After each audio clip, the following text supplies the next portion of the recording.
Welcome to Sweet Dreams Storytelling, where we unwind, relax, and drift into dreamland. I'm your host Mike, and I'm so glad you're joining me tonight. Let's get cozy and settle in. Story for this evening is The Little Town Inside the Pocket Watch. Chapter 1. The Clockmaker's Inheritance. The rain had been falling all afternoon, thin sheets tapping a steady rhythm against the windows of Elias Ven's workshop. The scent of oil, brass polish, and old wood hung thick in the air. It was a room lost in time itself, cluttered workbenches sagging under half-assembled clocks, shelves heavy with tools, cogs, and tiny gears gleaming dully under the flickering light of a single bulb. Elias sat hunched at his desk, magnifying goggles perched awkwardly over his spectacles. His hands, though wrinkled and veined with age, still moved with a precision that belied his 70 years. For as long as he could remember, he had lived among ticking hearts of machines, winding springs, and chiming bells. Time was not just something he measured, it was something he mended. It was only when the knock came, sharp and sudden at the front door, that Elias looked up, startled.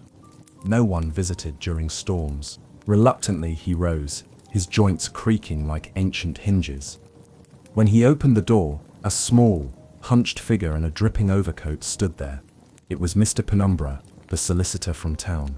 "Apologies for the intrusion, Mr. Ven," Penumbra said, pushing a sodden envelope into Elias's hand.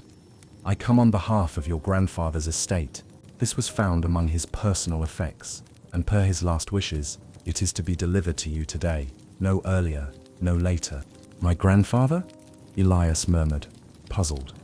Grandfather Vin had passed away almost 40 years ago, a man half myth and half memory in Elias's mind, a stern figure with clever hands and secretive eyes. Penumbra gave a shallow bow and disappeared into the storm as quickly as he had come. Back in the warm clutter of the workshop, Elias slit open the envelope with a letter opener. Inside was a simple note, written in a spidery, hurried script. "To my dearest Elias, when the hands can no longer turn, the heart is not dead, it is only waiting. Trust in your craft. This belongs to you now." Beneath the note was a small velvet pouch. With trembling fingers, Elias upended it onto the desk. Out tumbled an antique pocket watch. It was unlike any he had ever seen. The watch was heavy in his palm, its case of deep bronze, almost blackened with age, etched with an intricate design, a townscape, impossibly detailed, carved in miniature, around the circumference. Tiny spires, archways, winding streets, and minute figures lined the surface. So finely wrought they seemed to shift when the light hit them. The glass was slightly clouded with time, but through it, he could see that the watch hands were motionless, forever frozen at 13 minutes past midnight. Oddly, the second hand was missing entirely. Elias turned it over. No manufacturer's mark, no hallmark of origin, just more of the minute, swirling engravings that seemed almost alive. He pressed the crown, trying to wind it. Nothing. He shook it lightly. Still no ticking heart.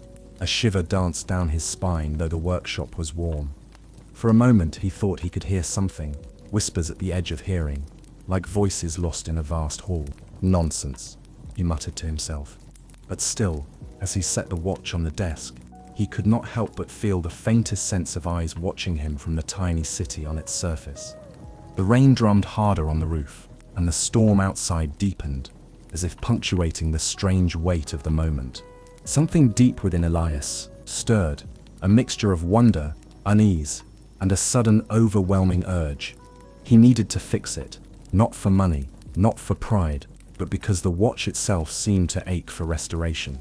He settled into his chair, donned his goggles, and lit the magnifying lamp, tools at the ready, heart pounding like a schoolboy facing his first puzzle. Elias prepared to unlock the secrets of his grandfather's final gift. The hands could no longer turn, but perhaps the heart was only waiting. And so, as the storm raged outside and the shadows lengthened across the workshop, Elias Ven set to work, unaware that with each movement of his tools, he was drawing closer to a world he could scarcely imagine, and a destiny that had been waiting for him across centuries. Chapter 2. The Broken Timepiece. The world beyond Elias's workshop dissolved into a hazy blur of rain and darkness.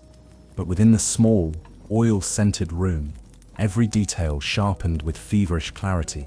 The pocket watch lay before him, under the warm pool of light, impossibly intricate, defiantly silent. He turned it over carefully between his fingers, feeling the minuscule bumps and grooves of the town, carved into the metal. A town so real that if he squinted, he could almost see tiny windows lit behind minuscule doorways, hear laughter frozen mid-air, and smell the smoke from infinitesimal chimneys. But no matter how long he studied it, the watch refused to yield its secrets. Elias fetched a thin blade, one he used for the most delicate work, prying open clock casings without damaging the finish. He slid the blade carefully along the seam of the watch, expecting resistance. Instead, the casing popped open almost eagerly, as if it had been waiting. Inside, he expected to find the usual delicate labyrinth of gears, springs, and cogs. Instead, he stared into a scene that stole the breath from his lungs. It was another world. Beneath the cracked crystal dome, beyond the thin brass rim, stretched a town in impossible miniature. Cobbled streets twisted and turned past dollhouse-sized buildings. A stone fountain, eternally frozen mid-splash, marked the town square. Shops and houses, markets and towers, all stood in a silent tableau, and strangest of all, tiny figures populated the town.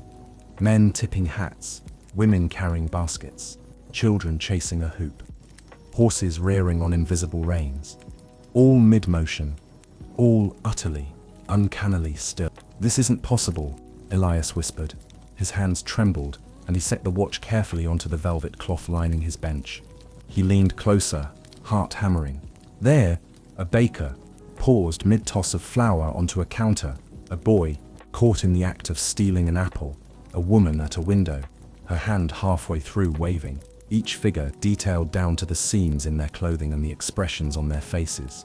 It was not craftsmanship, it was something else. Something alive, yet arrested. The second hand's absence now made a haunting sort of sense. Time inside this world had simply stopped. He reached for his loop magnifier and peered closer still, inspecting the mechanical heart that should have been nestled behind the town scene. At the center, hidden among the rooftops, was a peculiar sight. A central clock tower, larger than the rest, rising above the town. Its face was cracked. Behind it, where the movement should have been visible, he found only broken fragments of a gear, their teeth snapped and blackened at the edges, as if scorched. The damage looked ancient and deliberate. Frowning, Elias prodded the inner mechanism gently with a fine-tipped probe. No reaction. Next, he lifted a small, ornamental key that hung loosely inside the casing, too small to be noticed earlier. A key meant to wind something inside. He hesitated. His grandfather's note had warned, when the hands can no longer turn, the heart is not dead, it is only waiting. Waiting for him? Elias slid the key into a tiny, nearly invisible slot just below the town's central clock tower. It fit perfectly. The moment he turned it, something shifted. A faint vibration ran through the table. A soft groan, like the creaking of ancient timbers, sighed from deep inside the watch. For a heartbeat, the frozen figures seemed to shimmer. The fountain's water glistened as if stirred by unseen currents. The clouds etched into the miniature sky above the rooftops twitched. Elias snatched back his hand, heart leaping. The watch's casing snapped shut on its own with a sharp click. Then a strange, terrible sensation took him. The feeling of being pulled downward, not with the force of gravity, but with a spiraling, inward suction, as if reality itself were crumpling. He staggered back, but the workshop twisted around him, the shelves stretching into towering walls, the workbench growing broader and broader. "No," he gasped, but his voice was a whisper stolen by the pull. The pocket watch loomed large as a boulder, its surface no longer distant but rushing toward him with alarming speed. The tiny town that once fit under his thumb now expanded outward into a sprawling landscape. Elias reached for the edge of the desk, but it was gone. Everything was gone. And then he fell through layers of warm golden light, fell through chiming echoes that sounded suspiciously like hundreds of clocks striking midnight at once, fell through the very heartbeat of time itself. When he landed, it was not on the hard floor of his workshop, but on soft, springy grass that smelled faintly of mint and oil. Above him rose the familiar, but now massive clock tower, its face cracked but still dignified. Around him stirred the people of Verdancia, and they were waking up. Chapter 3. The Accident. The first thing Elias noticed was the silence. It was not an empty silence, but a rich, pregnant one, alive with expectation, like the breathless pause before an orchestra's first note. The grass beneath him was a deep, lush green, flecked with dewdrops that shimmered like tiny stars. Slowly, Elias pushed himself to his feet. His hands were whole, his body untouched, but the world around him had changed utterly. He stood at the edge of a square surrounded by tall, ornate buildings. The stones beneath his boots were cobbled, worn smooth by centuries of footsteps, yet pristine as if untouched by decay. Every detail was unnervingly perfect.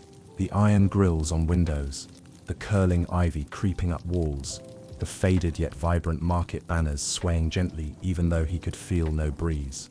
Above all rose the towering clock tower, a monolithic presence at the heart of the town. Its face, cracked across like a spiderweb, showed no moving hands. Time here had fractured, and it had waited. Elias Venn, the voice was no louder than a sigh, but it froze him in place. He turned sharply. All around the square, figures were stirring. The baker, who had once been locked mid-toss of his flour, now lowered his arm and blinked in confusion. The boy who had reached for the apple stumbled backward, dropping the fruit. The woman in the window leaned out farther, shading her eyes against a non-existent sun. More figures stepped free of their invisible prisons, yawning and stretching and blinking in wonder, as if waking from an endless sleep. Elias stumbled back, his heart hammering. Who? How? You returned. The speaker was a woman clad in deep blue robes embroidered with golden gears, her hair silver and flowing like a river down her back. She approached Elias with measured steps, each one echoing softly across the silent square. You have come, just as foretold. Elias opened his mouth, then closed it again. His mind flailed for something, anything, that made sense. Returned? I've never been here in my life. The woman's pale eyes crinkled slightly at the corners. Perhaps not in this life. But blood remembers. Blood and craft. She reached out and placed a warm, steadying hand on his shoulder.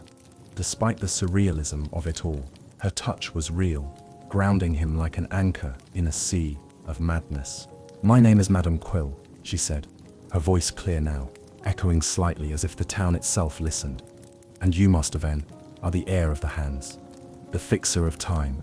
The what? Elias croaked. I was just trying to repair a watch. I didn't mean whatever this is. Madame Quill smiled with deep sadness. The watch was only ever the doorway. The true mechanism lies here, in Verdancia. The townspeople were gathering around now, forming a loose circle. Their faces, though worn and weathered with time, or perhaps the memory of time, held awe and hunger in their gazes. You mean I'm inside the watch? Elias asked, incredulous. In a manner of speaking, Madame Quill said. Verdancia was built long ago, a marriage of the mechanical and the magical, a town and a timepiece, bound together. She gestured toward the clock tower.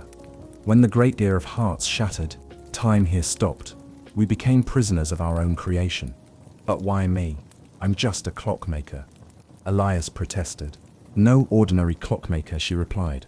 Your grandfather once stood where you do now. He tried to repair the damage, but, her voice faltered. He failed. He sealed Verdancia away to keep the damage contained, and left a final key to his bloodline. To you. Elias's knees buckled slightly, and he sank onto a stone bench at the edge of the square. His mind reeled with images. His grandfather, quiet and secretive, disappearing for long stretches when Elias was young. The whispered stories of the Venn family's special craftsmanship, pieces that clicked together now with a terrible, inevitable certainty. You were always meant to return, Madame Quill said gently. A low murmur ran through the crowd as they exchanged glances heavy with hope and fear. But I don't even know where to start, Elias cried, spreading his hands helplessly. You must first understand the nature of the wound, Madame Quill said. She turned and pointed toward the towering clock. Following her finger, Elias truly saw for the first time, the crack running down the center of the clock face. From it radiated tendrils of darkness, like veins of soot, threading through the buildings, the streets, even the sky. Time itself was bleeding out. "You must mend the heart gear," Madame Quill said, "or Verdancia will crumble into dust, and you with it." Elias's mouth went dry. "And if I fail, you will remain here," she said simply. "Frozen as we once were, a statue trapped in a story with no ending." The crowd pressed closer, their faces pleading, searching for some sign of salvation. Elias swallowed hard. In his heart, something ancient stirred, a craftsman's instinct, a stubborn refusal to leave a broken thing unrepaired. His hands, trained over decades, flexed at his sides. Maybe he hadn't chosen this fate. Maybe it had chosen him. "I'll need tools," he said finally, his voice shaking but determined. A cheer rose up from the townsfolk, not loud, but deep, as if from the marrow of a long-suffering people. Madame Quill smiled, truly smiled this time, and bowed her head. "Then let us begin," she said. And above them all, unseen, the cracked hands of the great clock twitched ever so slightly. Time, after so long, had stirred. Chapter 4: The Town of Verdancia. Elias followed Madame Quill across the town square, feeling as though he were walking through a dream stitched together from the scraps of fairy tales and forgotten memories. Verdancia was more than just a miniature town, more than clockwork artistry. It was a world unto itself, complete in every detail, yet every detail carried the unmistakable fingerprints of a master craftsman. As he walked, the truth of it pressed heavier on his chest. Someone, somehow, had built this place, not just to function, but to live.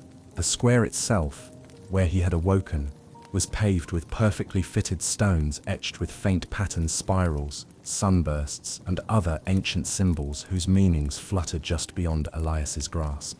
Shops bordered the square on all sides, a bakery with the smell of sweet bread still lingering, a milliner's shop with hats frozen mid-display, a clockmaker's he caught sight of glinting faces through the dusty glass and smiled grimly at the irony. Above it all rose the central clock tower, Verdancia's silent guardian, its broken face casting long shadows over the streets, like frozen hands reaching across the town. The townsfolk had returned to their lives with cautious excitement. Some hurried to reopen shutters. Children chased one another, laughing, though their laughter carried an oddly thin, brittle quality, like music played on cracked bells. Merchants swept their doorways. Everywhere there was motion, but beneath it a fragile, lingering fear. They had not forgotten how long they had been still. "Come," Madame Quill said, leading Elias down a side street. "You must see the heart of Verdancia before you can mend it." The street curved gently downward, dipping under a series of archways carved with tiny running figures, rabbits, foxes, hunters frozen mid-chase. The deeper they went, the more Elias noticed the strange undercurrents of Verdancia's construction. The buildings were beautiful but subtly wrong, angles that bent ever so slightly inward, windows that seemed too deep, stairways that twisted tighter than any mortal hand should have carved. Time itself felt elastic here, with a strange rhythm to every step, as if each pace forward pulled him not just space, but through the gears of an unseen machine. At last they reached a large circular courtyard enclosed by low stone walls. At its center lay an enormous bronze disc, embedded in the ground, a compass rose of sorts, but with far more than cardinal points. The disc's spokes pointed towards symbols, an hourglass, a broken chain, a burning sun, and many others. Elias did not recognize. At the exact center of the disc was a small keyhole, ringed by ancient glyphs. "This," Madame Quill said solemnly, "is the anchor." Elias knelt to examine it more closely. The metal surface hummed faintly under his fingers. It was old, older than the town itself. He suspected, and alive with dormant power. "It holds Verdancia in place within the watch," Madame Quill explained. "When the gear of hearts shattered, the anchor sealed us, preventing total collapse. But the seal is fraying. Without repair, even the anchor will fail." "And if it does?" Elias asked, already knowing the answer. Madame Quill's face was grim. "Verdancia will dissolve into the river of lost moments. A footnote in history, forgotten by even the stars." Elias straightened, heart pounding. How did it happen? He asked.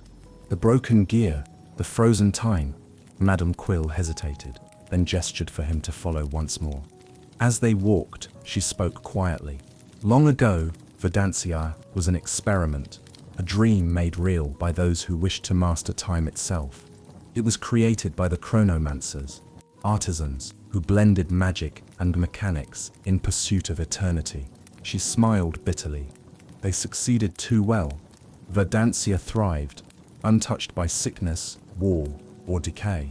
Time was shaped like a tool in their hands. They turned onto a narrow footbridge spanning a canal of still, silver water that reflected the clouded sky like a tarnished mirror. But time, Madame Quill continued, is not a thing that can be enslaved forever. It fought back, subtly, at first, machines grinding slower, winds that refused to blow. Then violently, they crossed into a park filled with trees bearing crystal leaves, their branches humming softly in the stagnant air. One of the chronomancers, his name lost to us now, sought to shatter the bounds entirely. He tampered with the heart gear, believing he could set Verdancia free from time itself. And instead, Elias asked. Madame Quill stopped beneath the largest tree, its bark a spiraling mosaic of brass and wood. She turned to him. Instead, she said, he broke the heart. He unmoored us from the river of time, froze us mid-breath, mid-thought, and then he vanished. The weight of her words pressed down on Elias. His grandfather must have known. Had he tried to repair it and failed? Had he condemned Verdancia to centuries of silence? You said I have to fix the heart gear, Elias said. But how? It's shattered. Not shattered entirely, she said, only fractured. The pieces, the crystals of time, were hidden away within Verdancia's districts, each sealed against misuse. She reached into her robe and produced a small, intricate map on parchment so fine it was almost translucent. She handed it to Elias. He unfurled it carefully. It showed the town laid out like the inside of a clock face, with 4 quadrants marked by different symbols: a maze, a tower, a sea, and a factory. You must retrieve the crystals, Madame Quill said. Only with them can the heart gear be reforged. Elias stared at the map. Each district loomed like a world unto itself. Dangerous. Unknown. Why didn't anyone here try before? He asked quietly. Madame Quill lowered her gaze. We tried, she said. Many times. But only one bound by the Maker's line. Your bloodline can pass through the seals. Only the heir of the hands. Elias folded the map and tucked it into his coat. He did not feel like a hero, or a savior, or an heir to anything. He was an old clockmaker, good with gears and springs, not with shattered worlds and cursed timepieces.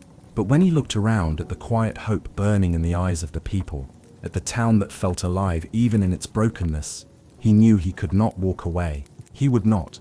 Elias set his jaw and nodded. Where do I start? He asked. Madame Quill's eyes gleamed with something fierce, hope, and perhaps something deeper. The maze, she said simply. Find the verdant maze. There lies the first crystal, and your first test. And above them, unnoticed, the cracked hands of Verdancia's central clock shifted another fraction of an inch forward, the faintest tick resounding like a heartbeat beginning again.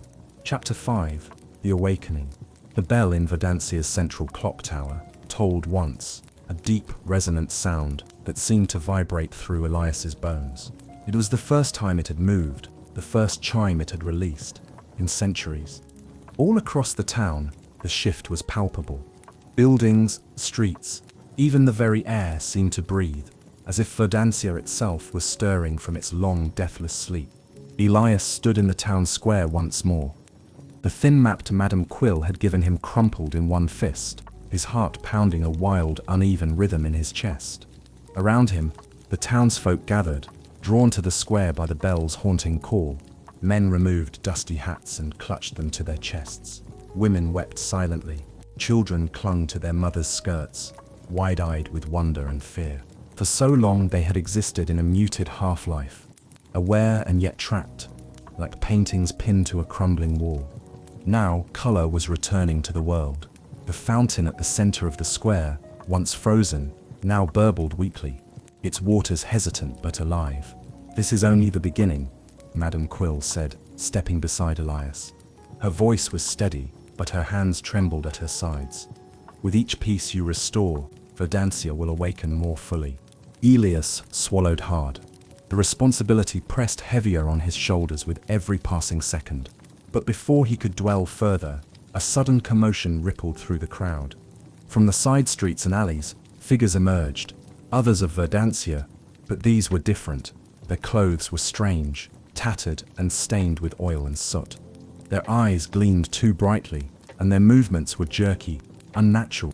Madame Quill tensed immediately. "The fractured," she hissed under her breath. "The what?" Elias asked, stepping back instinctively.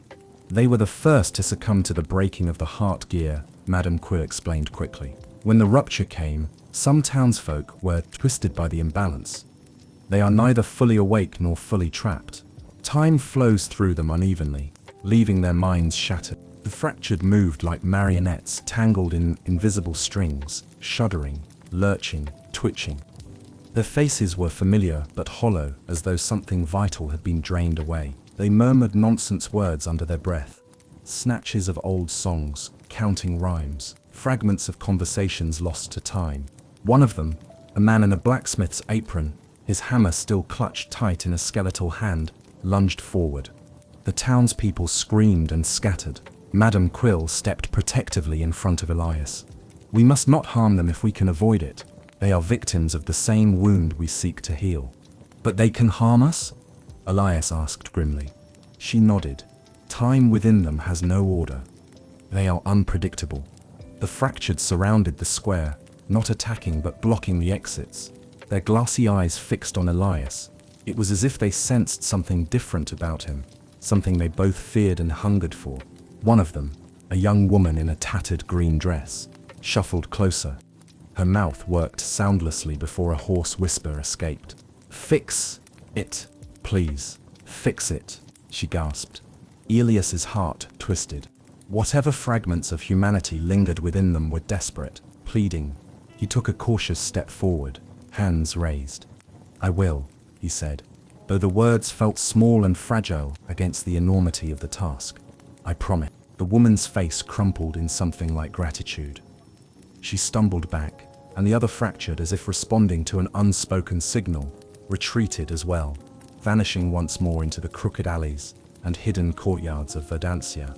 Silence descended again, broken only by the slow trickle of the fountain and the shuddering breaths of the gathered townsfolk.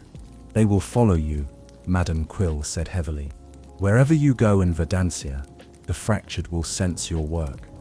Some will aid you, others will not." Elias nodded, feeling the weight of dozens of eyes on him.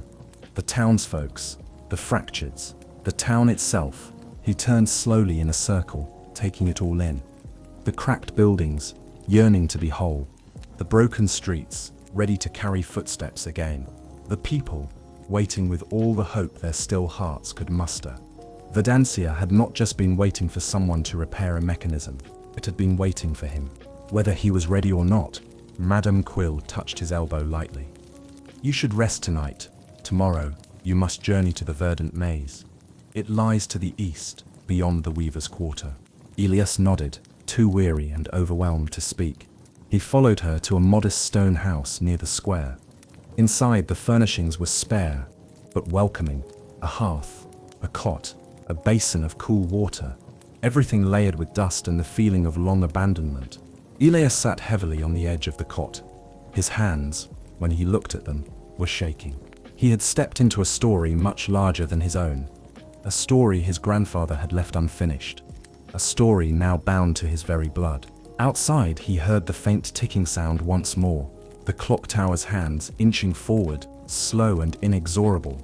Verdancia was stirring, awakening, and Elias Venn, the reluctant heir of the hands, was its only hope. Chapter 6. The Curse of the Broken Gear. Morning in Verdancia was unlike any morning Elias had ever known. The faint glow that passed for sunlight filtered down through skies, tinged a soft amber, as if the heavens themselves were cast in old glass. No birdsong greeted the dawn, no wind stirred the crystal-leaved trees. Instead, a slow, rhythmic hum pulsed through the town, the ancient, aching heartbeat of a world trying to remember itself. Elias awoke in the small stone house Madame Quill had given him for the night. His back ached from the unfamiliar bed, but he rose quickly, driven by a restless sense of urgency. Today, he would begin his quest for the crystals of time. Today, he would begin to repair what had been broken. Madame Quill awaited him outside, standing beneath the twisted branches of a brass-wrought tree. She held a small satchel, which she handed to him with a solemn nod. "Water, bread, and a few tools," she said. "You'll need them." Elias slung the satchel over his shoulder and followed her once again through the winding streets of Verdancia. As they walked, more townsfolk emerged from doorways and alleys to watch them pass. Their expressions were a fragile tapestry, hope stitched alongside fear, woven with awe and quiet desperation. "They're looking to you," Madame Quill said without turning her head. "They have waited so long. Some remember what the world was before the breaking. Others remember only the stillness. But all of them know what is at stake." Elias grimaced. "And if I fail?" Madame Quill gave a bitter smile. "Then we will all join the fractured pieces of moments lost forever." They passed beneath the crumbling arch of the Weavers' Quarter, where loom houses stood silent and abandoned. Here the air was colder, tinged with the faint scent of rust. Time had frayed more badly in this part of Verdancia. Elias could see it in the way the buildings shifted subtly when he wasn't looking directly at them, the way the shadows crawled without moving. At the edge of the quarter, near a dry and cracked fountain, Madame Quill paused. She gestured to a worn bench, and they both sat. "You need to understand," she said quietly, "what you are truly mending." Elias turned toward her, frowning. "The heart gear, right? The town's clockwork, the magic that keeps Verdancia alive." She shook her head. "Not just the clockwork," she said. "The heart gear was a conduit between Verdancia and the river of time itself. When it shattered, it cursed us in ways deeper than stillness." She reached into her robes and pulled out a small object, a shard of crystal, faintly glowing, its edges razor-sharp. She handed it carefully to Elias. He turned it over in his palm, feeling the faint pulse of energy within it, like a heartbeat too weak to sustain life. "The first crystals of time," she explained, "were forged to stabilize Verdancia's existence. 4 pillars to anchor us against the shifting currents of history. And when the heart gear broke," Elias began. "The crystals were cast adrift," Madame Quill finished. "Twisted. Their energies warped." She leaned closer, her voice dropping to a whisper. "The verdant maze, where your journey begins, is no longer merely a garden. It is a labyrinth, where time folds upon itself. A place where memory becomes reality, and reality becomes trap. The maze was once a sanctuary for growing the rare vines that fed the town's engine. Now it is overgrown, alive, and hungry." Elias closed his fingers around the crystal shard.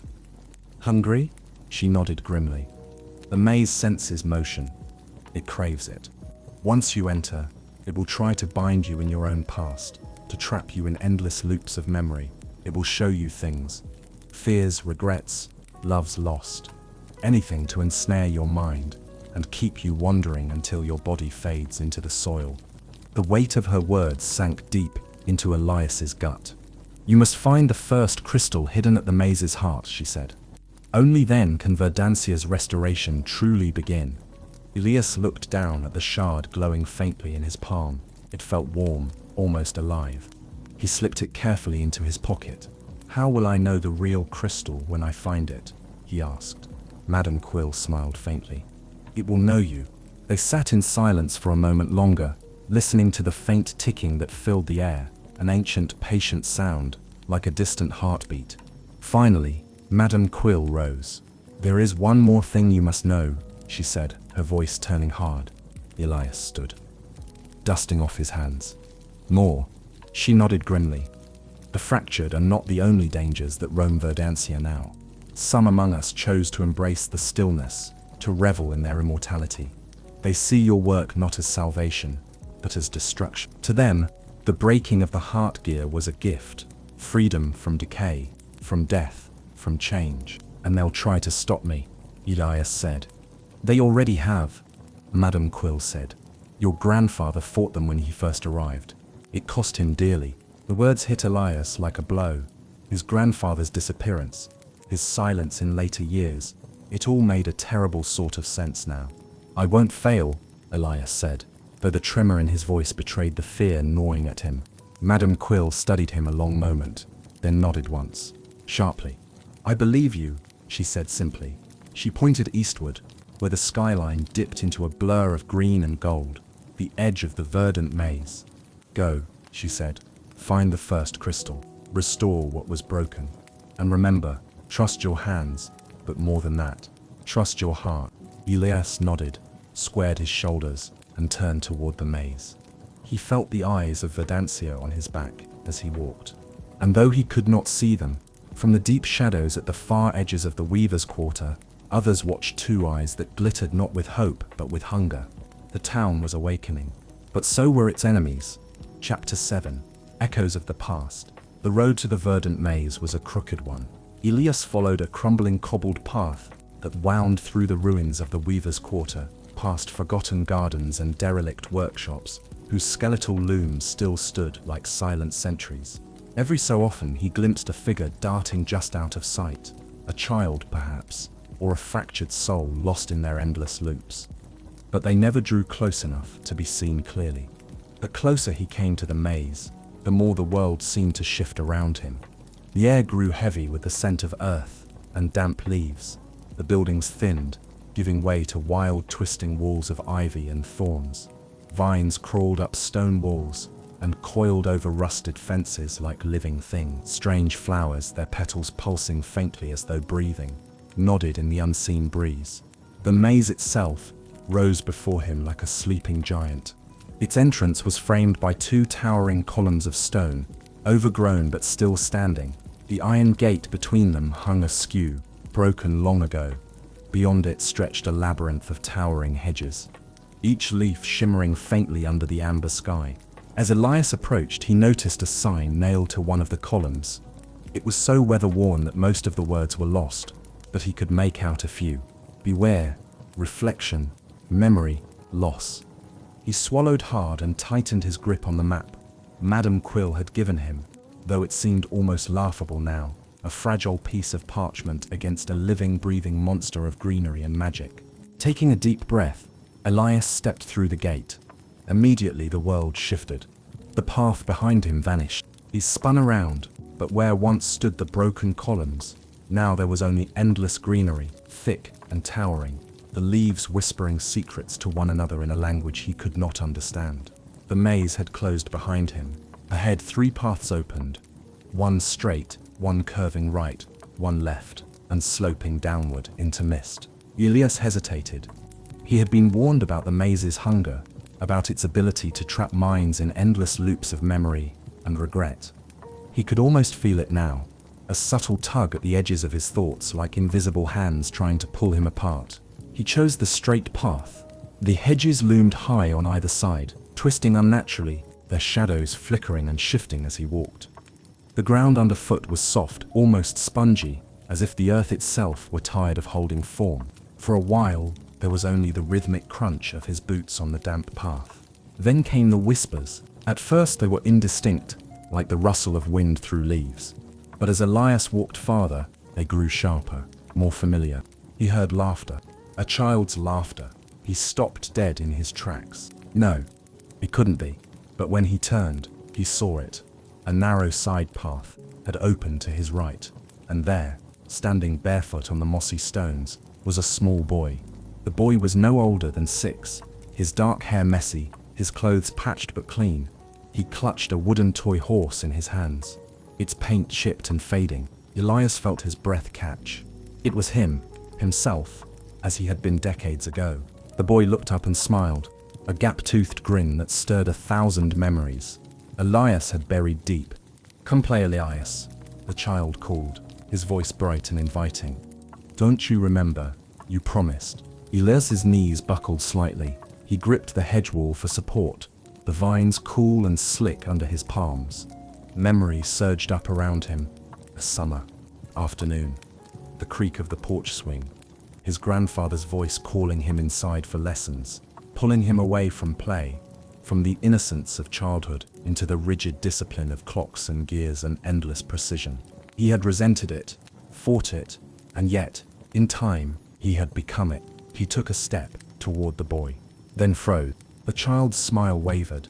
His face shimmered slightly at the edges, as if he were a reflection seen in a rippling pond. The maze. This was the maze's trick.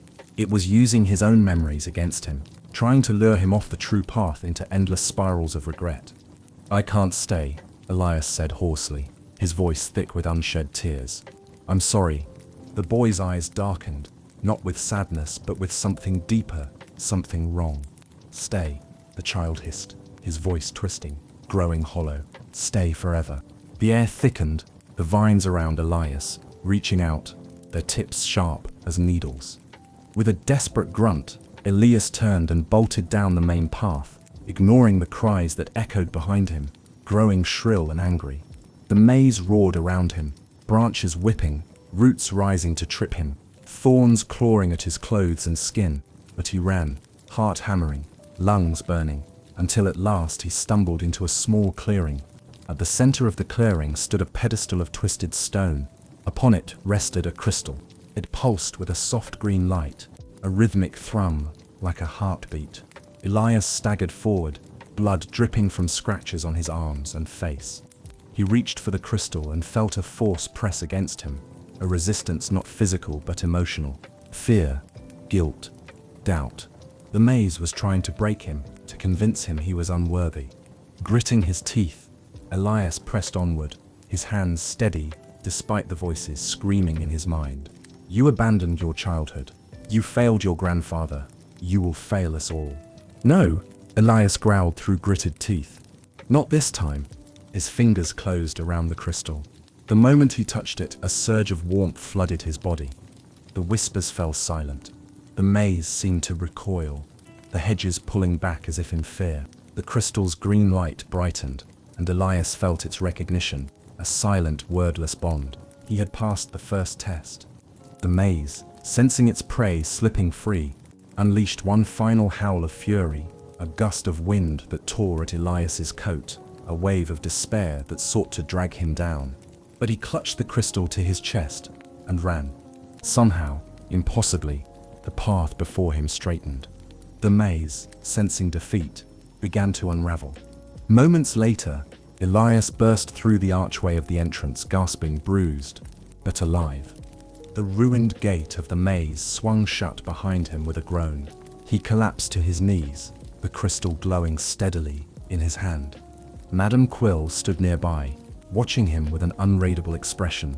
"You have the first," she said softly. "You have proven stronger than your past." Elias laughed shakily, the sound half sob, half relief. And above Verdancia, unseen by all, the clock tower's broken hands inched forward once more. Time, against all odds, was beginning to move again. Chapter 8. The Missing Pieces. Elias sat hunched on the stone steps outside the maze, the green crystal of time glowing faintly in his hand. Its light seemed to pulse with his heartbeat, steady, reassuring, but its warmth did little to ease the exhaustion weighing down his limbs. Madame Quill knelt beside him, a small oilcloth in hand. She worked quickly and gently, cleaning the scratches on his arms and face, dabbing at the blood with quiet efficiency. "You did well," she said, her voice low and steady. "Few who enter the verdant maze emerge whole." "It didn't feel like victory," Elias muttered. His mind still echoed with the maze's tricks, the laughter of his childhood self, the temptation to lose himself in what could never be reclaimed. "You faced yourself and survived," Madame Quill replied. "That is a kind of victory few ever achieve." She finished tending his wounds and sat back on her heels, regarding him with a gaze that felt heavy with hidden knowledge. Elias looked down at the crystal again. "One piece," he said, almost to himself. "But how many are left?" Madame Quill stood and gestured for him to follow. Wearily, Elias rose and tucked the crystal safely into a small pouch within his coat. Together, they began walking back toward the heart of Verdancia. As they moved through the winding streets, Elias saw changes everywhere. Buildings that had sagged under the weight of frozen time now stood a little straighter. Windows once clouded with dust were clear. The air itself felt sharper, crisper, like the town was breathing more freely. Townsfolk emerged from their homes, blinking into the strange new light. They whispered to one another and pointed at Elias as he passed. Some even smiled. Hope, fragile as spun glass, was beginning to spread. When they reached the town square, Madame Quill led him to the great bronze anchor disc embedded in the ground. Its runes, once dull and lifeless, now glowed faintly at the edges. "You have repaired the first thread," she said, her hand resting on the metal. "But the heart gear remains broken. 3 more crystals must be found and restored before Verdansia can be mended." Elias nodded, feeling the weight of the task settling heavier on his shoulders. Madame Quill unrolled the delicate map she had given him, smoothing it on a low stone table. The quadrants of Verdansia were marked clearly: the verdant maze to the east, where he had just returned from, the towering silhouette of a crumbling bell tower to the north, the labyrinthine ruins of an abandoned factory to the west, and farthest of all, the shimmering expanse of the sundial sea to the south. Each location had a symbol burned into the parchment: a twisting vine, a cracked bell, a gear split down the middle, a sun half drowned in waves. "You must retrieve the remaining crystals from each," Madame Quill said. "Only then can you enter the heart of Verdansia." Elias traced his finger over the map, feeling the enormity of it. "Tell me about the next one," he said, voice rough. Madame Quill pointed to the northern quarter, the silhouette of the cracked bell tower. "The Whispering Gears," she said, "the old foundry district. Before the breaking, it was where Verdansia's finest machines were crafted: clocks, automatons, and devices to keep the town running in harmony with the river of time." Her face darkened. "After the breaking, the foundry became a graveyard. The gears whisper because the broken machines still remember their purpose, but they also remember their pain." "Machines remember?" Elias asked, skeptical despite everything he had already seen. "In Verdansia," Madame Quill said, "memory is a dangerous and powerful thing. Even the metal remembers. The fractured are not the only ones who will resist your work." Elias studied the map.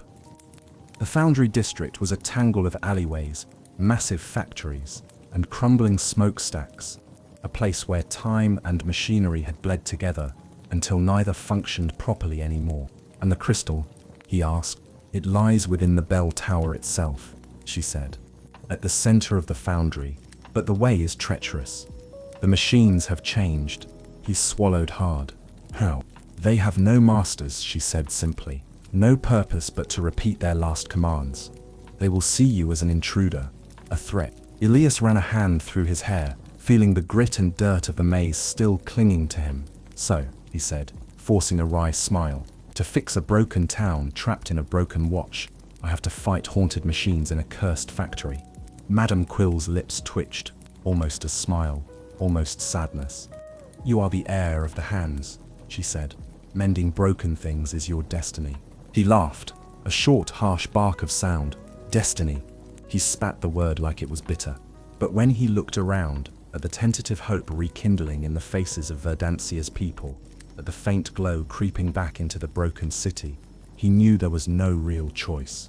He had been chosen, or perhaps, somewhere deep inside, he had chosen this himself the moment he laid hands on the ancient watch in his grandfather's workshop.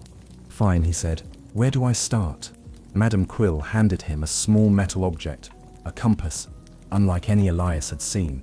Its needle spun wildly, refusing to settle. "This will guide you," she said, "not by magnetism, but by memory.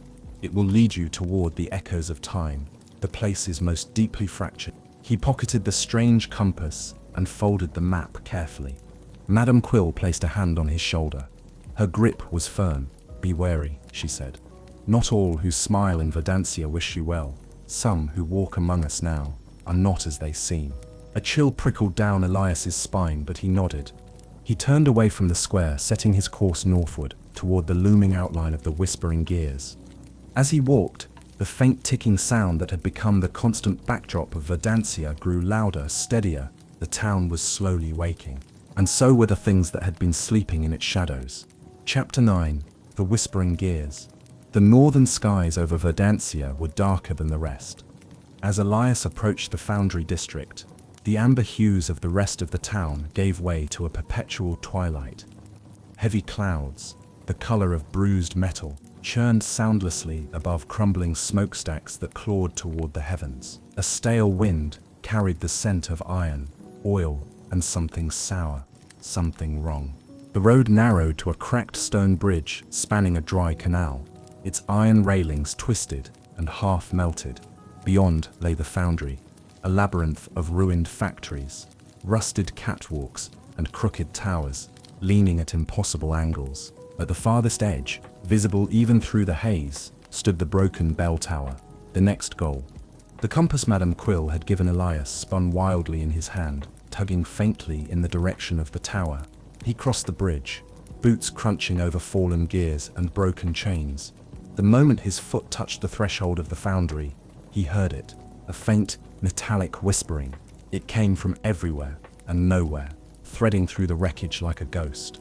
He could make out fragments of words, repeated endlessly in hollow voices. Turn the wheel, tighten the spring, oil the gear, turn the wheel, tighten the spring. Elias tightened his grip on his satchel. His tools rattled softly inside. He moved cautiously forward, weaving between collapsed machines and towering heaps of scrap. Great cogs larger than carriages lay half buried in rubble. Bronze statues of unknown figures watched him from plinths, their faces eroded by centuries of exposure. As he rounded a shattered smokestack, he caught movement from the corner of his eye. He froze.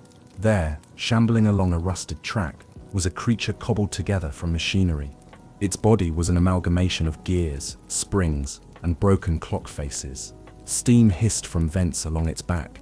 Its arms ended in wicked, sharpened tools, pliers, hammers, screwdrivers twisted into crude weapons.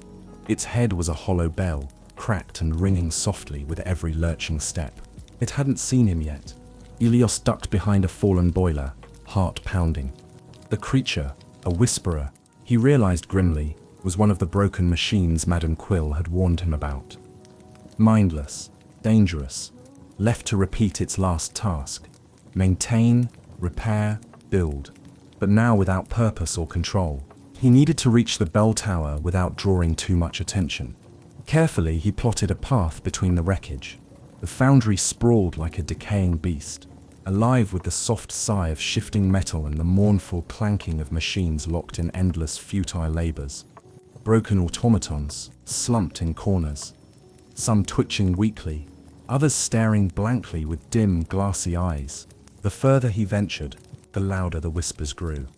At one point, he stumbled across a vast assembly hall.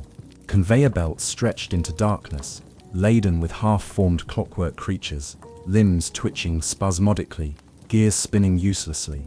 Overhead, massive cranes dangled motionless, their hooks swaying gently as if moved by invisible hands.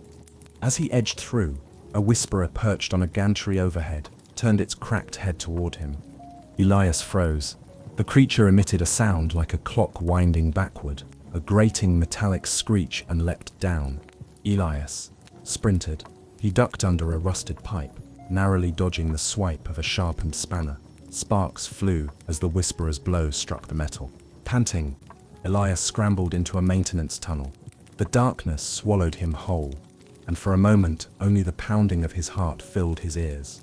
When he finally emerged, he found himself standing at the foot of the bell tower. The tower loomed higher than anything else in Verdancia, its stonework pitted and cracked, its great bell visible through gaps in the structure.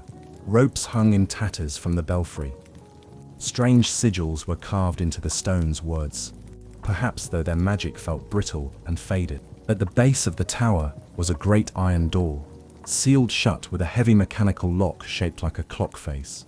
Above the lock, an inscription, half worn away, "Only the hands that mend may enter." Elias swallowed hard. He studied the mechanism. Unlike the maze's tricks, this was something he understood. A complex puzzle, a device meant to be solved. He pulled out his tools. With careful precision, he inserted a slender hook into the center gear and turned. Tiny plates slid aside, revealing hidden tumblers. He twisted another tool into a keyhole, feeling for the faint resistance that would tell him the correct combination. The whispering around him grew louder, more frantic. From the corner of his eye, he saw whisperers gathering, drawn to the tower, drawn to the movement, the change he represented. Working faster now, Elias realigned the tumblers, adjusted the second hand of the clock face lock until it pointed directly at midnight. A heavy clunk echoed through the square. The door creaked open. Without hesitation, Elias slipped inside and slammed it shut behind him, sliding a rusted bolt across the frame just as the first whisperer hurled itself against the outside. Inside, the tower was a hollow shaft stretching up into darkness. Broken stairways spiraled upward along the walls, interrupted by yawning gaps where steps had crumbled away. At the very top, he knew, was the next crystal. He took a deep breath, wiped sweat from his brow, and began the long, perilous climb. Chapter 10. The Frozen Bell Tower. The iron door of the bell tower groaned under the blows of the whisperers outside. Every impact sent a shudder through the stones under Elias's feet, a grim reminder that time was against him. He didn't waste a moment. The interior of the tower was dim, lit only by the muted glow of failing enchantments embedded in the walls. Sigils that sputtered and flared weakly, like dying fireflies. Above, the great bell loomed, silent and cracked, suspended by fraying ropes and corroded beams. It seemed impossible that it hadn't fallen already. Elias stared up at the spiraling staircase that clung precariously to the tower's inner walls. Huge gaps yawned between sections of the stone steps, places where time, neglect, and violence had taken their toll. He should have felt fear. Instead, Elias felt a craftsman's stubborn resolve settle in his chest. One step at a time, one broken thing at a time. He tightened the straps of his satchel, pocketed the strange compass Madame Quill had given him, and started to climb. The first few steps were easy enough, despite the groaning protests of the old stone under his boots. Dust puffed up with every movement, filling the air with the scent of metal and long-dead fires. Halfway up the first level, the staircase ended abruptly. A jagged gap stretched before him, too wide to jump, too deep to survive a fall. Elias scanned the walls, searching for anything that might help. There, half hidden behind a crumbling pillar, a rope dangled down. It swayed gently, as if beckoning. Without thinking too hard, Elias leapt, grabbed the rope, and swung across the gap. His boots scraped against the far ledge as he landed awkwardly, nearly toppling backward into the void. Gasping, he forced himself onward. Higher and higher he climbed. Each level of the tower was worse than the last. Where once intricate clockwork had regulated Verdancia's time, now twisted mechanisms jutted from the walls like the broken ribs of a dying beast. Loose gears spun endlessly with no purpose. Chains clinked against each other with hollow rhythm.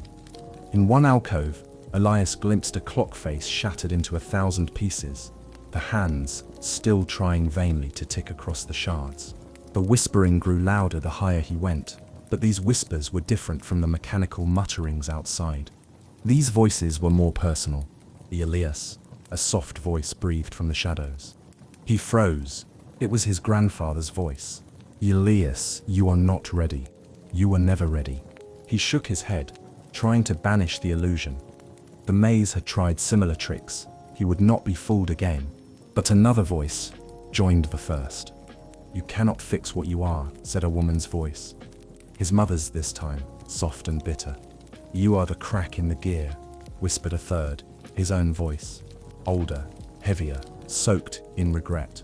The shadows thickened around him. Faces took form within the swirling dust. His grandfather, disapproving. His mother, weary. Himself, broken and lost. Elias stumbled back against the wall, pressing his palms over his ears. They're not real. They're not real. He forced himself to move, step after agonizing step. But the tower wasn't finished with him. As he rounded the next level, he found the stairway blocked by a grotesque construct, a sentinel built of broken clock parts, scrap metal, and the torn banners of Verdancia's old guilds. Its hollow eyes glowed faintly. It raised a weapon, a staff tipped with a splintered clock hand, and advanced. Elias's instincts took over. He ducked under the first swing, the air hissing as the makeshift blade passed over his head. The sentinel turned with surprising speed, its gears grinding angrily. No time to run, no way back. Elias reached into his satchel, fumbling for anything that could help. His fingers closed around the small repair hammer he always carried, a tool, not a weapon. But sometimes, tools were enough. The The sentinel lunged again. Elias sidestepped, and with all the strength he could muster, brought the hammer crashing down onto a spinning gear near its midsection. A shriek of shearing metal filled the air. The sentinel staggered. Elias struck again, aiming not at its body, but at the delicate linkages that joined its parts together. He was a clockmaker. He knew where the weaknesses were. The sentinel crumbled with a final, metallic groan, its parts spilling across the steps. Elias sagged against the wall, breath ragged, heart pounding, but he was still standing. And above him, just a few dozen broken steps away, was the belfry. He climbed. The final stretch was the worst. The steps were narrow and crumbling. The air grew colder, sharper, filled with the metallic tang of ancient magic. When he finally pulled himself over the lip of the belfry, he collapsed onto the stones. The great bell loomed above him, massive, cracked clean through the center, silent, but still heavy with unshed sound. And there, suspended in mid-air at the heart of the belfry, floated the second crystal of time. This one was deep silver, like moonlight trapped in ice. It spun slowly, emitting faint waves of power. Elias rose unsteadily to his feet. He reached for the crystal, when the whispers surged into a deafening roar. Visions slammed into him, a life where he never followed the path of clockmaking, living a small, unnoticed life instead. A world where Verdancia crumbled into dust without him. 1,000 regrets, 1,000 failures, all offered with open arms, all offering escape. Let it go, the whispers urged. Lay it down. Rest. Elias's hand trembled an inch from the crystal. But then, he remembered the faces of the townsfolk. Madame Quill's steady gaze, the boy he once was, still waiting for him to keep his promises. He set his jaw with a snarl of effort. Elias grabbed the crystal. Light exploded outward, washing over the belfry in a wave. The whispers fell silent. The tower shuddered, groaning like an ancient giant, and dust rained from above. Elias stumbled back, clutching the second crystal to his chest. Down below, he heard the iron door buckle under the relentless assault of the whisperers. No time to lose. He turned and fled down the crumbling stairs, the new crystal's silver light cutting through the gloom. The town was stirring, but so were its nightmares. Chapter 11. The Frozen Bell Tower. The tower groaned, a long, low sound that began deep in its bones and echoed up through the crumbling stone, like the death rattle of something ancient and unwilling to let go. Elias clutched the second crystal of time against his chest, its pale silver glow pulsing with quiet defiance. All around him, the tower creaked and shifted as though awakened from a centuries-long slumber, angry to find itself disturbed. Below, the bell swayed ever so slightly on its rusted brace. Though it remained silent, Elias felt the weight of a sound held back, a toll waiting to be unleashed. And then, crack. The iron door at the base of the tower split down its center. Elias froze on the landing, halfway down from the belfry. Through the cracks in the stonework, he could hear the metallic moans and grinding claws of the whisperers as they forced their way inside. Their footsteps clanged across the threshold, jerking and rapid machines animated by memory and malfunction. There were more now. Dozens, maybe more. The tower trembled again as they swarmed the lower levels, searching, scanning, echoing old commands. Oil the wheel. Find the brake. Intruder. Intruder. Elias turned and bolted down the crumbling stairway. His boots slammed against stone, kicked loose pebbles clattering down the spiral behind him. Every breath burned. Every step jostled the crystal in his coat. But he dared not slow to secure it. One stumble here meant death or worse. On the fourth landing, a chunk of stair had collapsed entirely, leaving only an open shaft and a length of support beam hanging like a crooked arm across the chasm. Elias didn't hesitate. He backed up, sprinted forward and jumped. For a heartbeat, he flew. Then the beam hit his ribs. He grunted, swinging himself across with raw adrenaline and desperate momentum. He landed hard on the far side, rolling, scraping his hands on the stone. But he was across. Below, the tower was no longer whispering. It was screaming. Somewhere deep within, a siren wailed, a rising grating sound made of steam whistles and warped chimes, as though the tower itself were trying to alert the rest of Verdancia. Time is changing. Repair is in progress. Stop it. Whisperers poured up the stairs behind him now, fast and relentless. Some crawled along the walls like spiders, their joints clicking backward. Others used blades for legs, slicing deep gouges in the stone as they climbed. Elias rounded the next landing and pulled the small vial of oil from his satchel, the one Madame Quill had given him in case of emergencies. He hurled it at the staircase behind him. It shattered, the oil splashing across the stone just as he flicked his pocket flint. The flame burst up in a wall of blue heat. The whisperers shrieked, a cacophony of grinding gears and distorted voices, as the fire caught their limbs, sending them tumbling down into one another. Smoke filled the stairwell, but Elias knew it would not stop them for long. The tower's structure was giving way. The very bones of the place groaned with stress and decay. Cracks raced along the walls like lightning, and from above he heard the telltale strain of ancient metal under unbearable pressure. The bell. It was falling. Boom! The entire tower shook. Dust and plaster rained down as Elias reached the final stretch, vaulting over a half-missing step and nearly losing his footing. He hit the ground floor just as the shattered iron doors swung wide, slamming against the walls with a thunderous crash.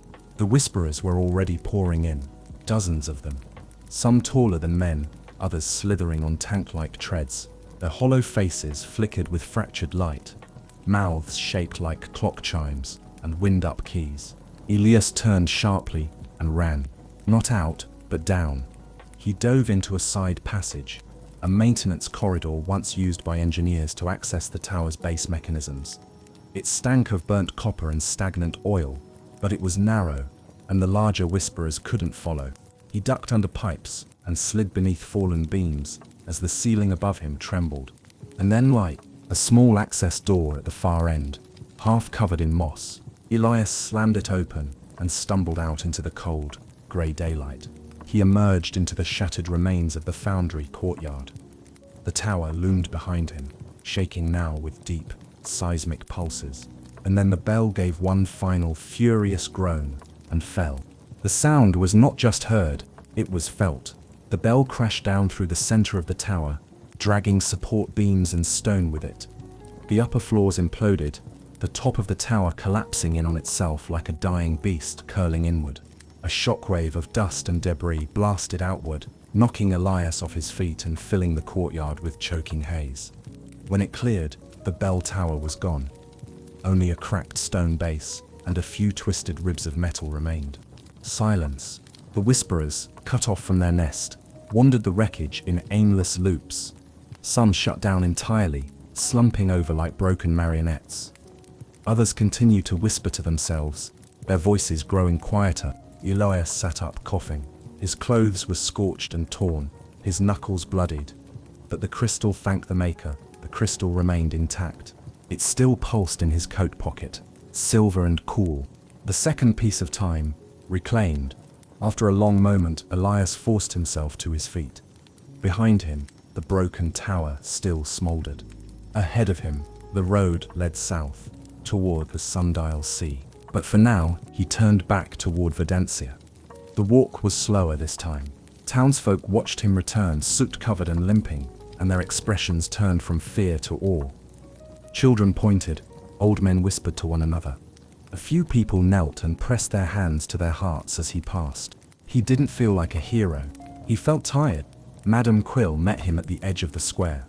Her eyes widened when he placed the second crystal silver and gleaming into her outstretched hands. "You heard the tower fall," he said. She nodded. "We all did. You silenced the oldest voice in Verdancia. The machines have lost their rhythm." Elias looked toward the anchor disc in the center of the square. Two of its runes now glowed green and silver.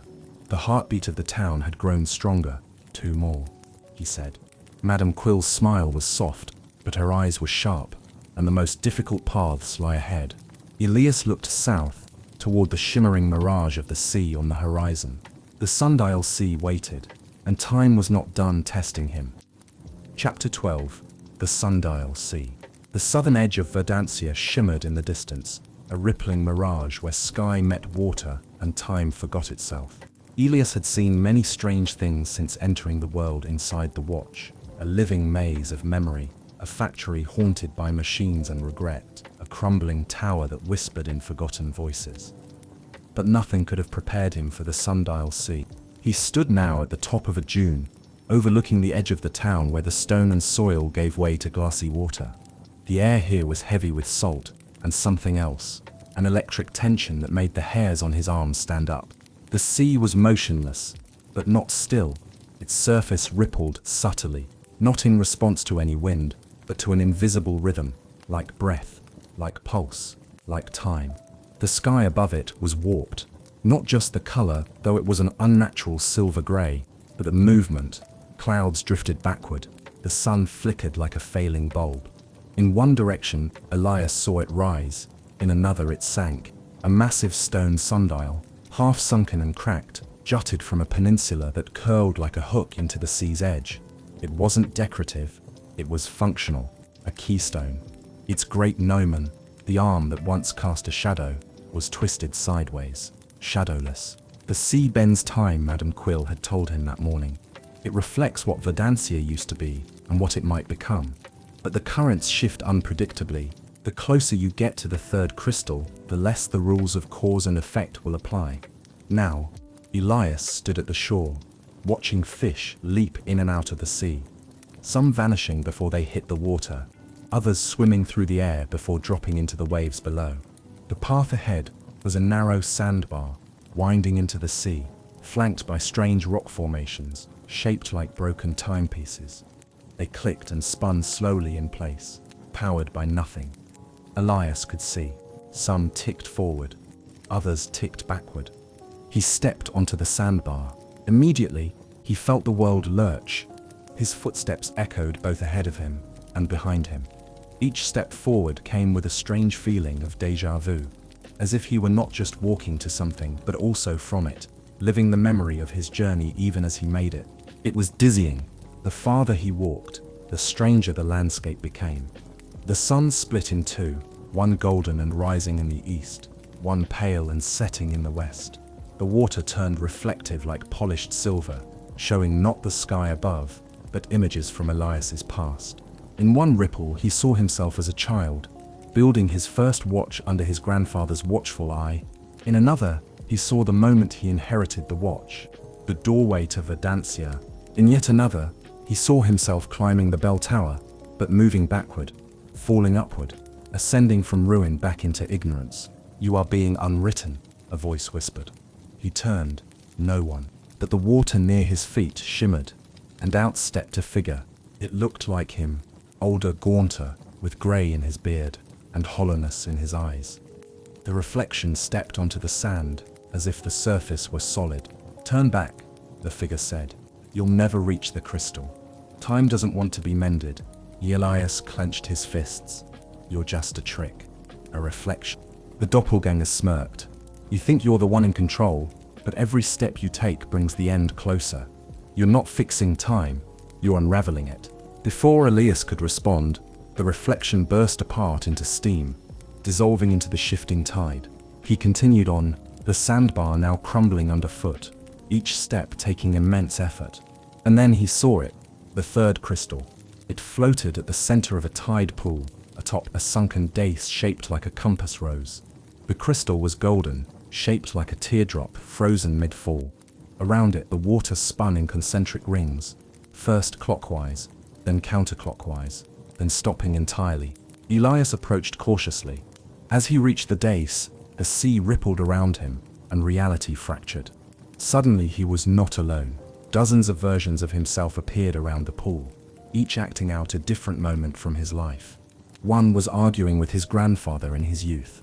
One was hunched over his first repair, hands trembling. One stood alone at the foot of his grandfather's grave. One walked away from the workshop, tossing the pocket watch aside. One never opened the watch at all. They all moved at different speeds, some fast-forwarded, some frozen, some looping again and again. Elias stared, transfixed. "Choose," a voice whispered. Not a reflection, not a memory, but something older, wiser. The voice of the sea itself. "Which version of you is true?" Elias looked at them all.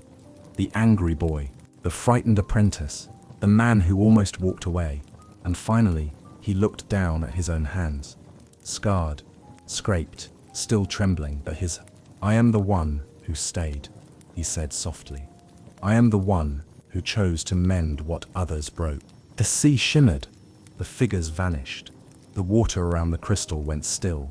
Elias stepped forward and reached out. His fingers closed around the third crystal. It was warm, alive, and when he lifted it from the water, the entire sundial sea shifted. Time realigned. The two suns fused into one. The clouds stopped swirling. The tide pulled away from the broken sundial and revealed the paths hidden beneath the waves. Ancient bridges of coral and stone. He turned to see the sea retreating, drawing back toward the horizon, as though acknowledging his victory. The whispering winds ceased. Behind him, the sandbar reformed. A path leading straight back to Verdancia. He took one last look at the sea, its strange beauty, its dangerous stillness, and began the long walk back, the golden crystal glowing in his hand. As he crested the hill that separated the southern quarter from the heart of Verdancia, he paused to look down upon the city. And he gasped. The anchor had changed. Now 3 of its symbols glowed brightly green, silver, and gold. The pulsing at its center had grown stronger, clearer. The sound of ticking, once faint, now rang throughout the streets like a heartbeat returned. But another sound echoed too.